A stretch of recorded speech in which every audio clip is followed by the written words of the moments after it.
पहले अल्लाह ने मकसद बनाया, फिर उस मकसद को पूरा करने के लिए इंसान बनाया।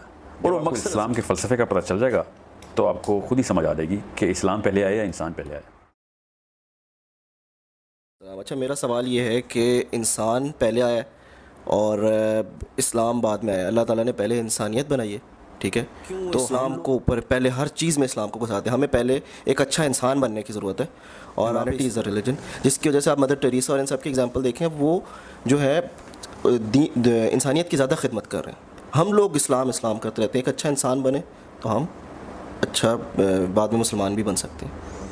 मेरा क्वेश्चन ये है कि हम इस्लाम को क्यों ऊपर लेकर आते हैं? इंसान पहले तो ये मफरूज़ा क्लियर कर लेना कि इंसान पहले आया या इस्लाम पहले आया। बड़ा अच्छा सवाल है। आपको इस्लाम के फ़लसफ़े का पता चल जाएगा तो आपको खुद ही समझ आ जाएगी कि इस्लाम पहले आया या इंसान पहले आया। तो फ़लसफ़ा इस्लाम क्या है?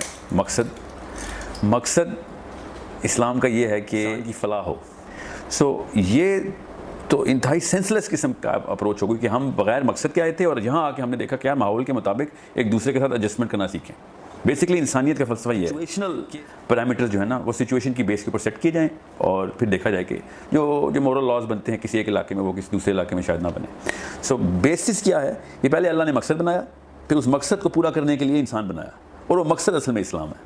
ये अगर मैं सोच लिया कि हाँ, इंसान बनाने के बाद अल्लाह ने सोचा कि हाँ, इनके साथ अब क्या किया जाए, तो फिर कोई बेसिक गाइडलाइंस बना दी, तो ये तो अल्लाह ताला की फरासत के ऊपर सबसे बड़ी चोट है। फिर अल्लाह ताला की फोरसाइट ही नहीं थी, इसका मतलब है। तो हम उस डीटी को समझे ही नहीं है अगर हम ये नहीं समझे कि पहले इंसान आया था या पहले इस्लाम आया था।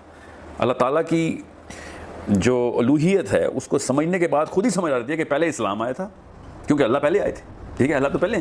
तो अल्लाह ताला ने पहले एक पूरा का पूरा मकसद बताया, सोचा कि भाई इस तरीके से ये करीने बनाने हैं, यहाँ तक पहुँचाना है किसी एक मखलूक को, किस मखलूक को कि उसके अंदर एक कैपेबिलिटी हो कि वो इन करीनों के ऊपर चलते चलते यहाँ तक पहुँच जाए।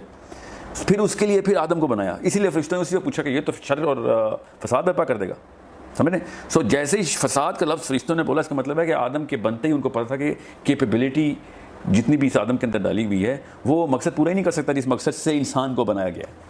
इटसेल्फ मकसद पहले समझ आ रहा था सबको, फिर इंसान की तख्लीक हो रही थी। और ये सिर्फ इंसान के ऊपर बात नहीं आती, किसी भी एक ज़िंदा चीज़ को देख लें तो आपको पता चलेगा कि यार किसी मकसद से ही इस चीज़ को बनाया गया है।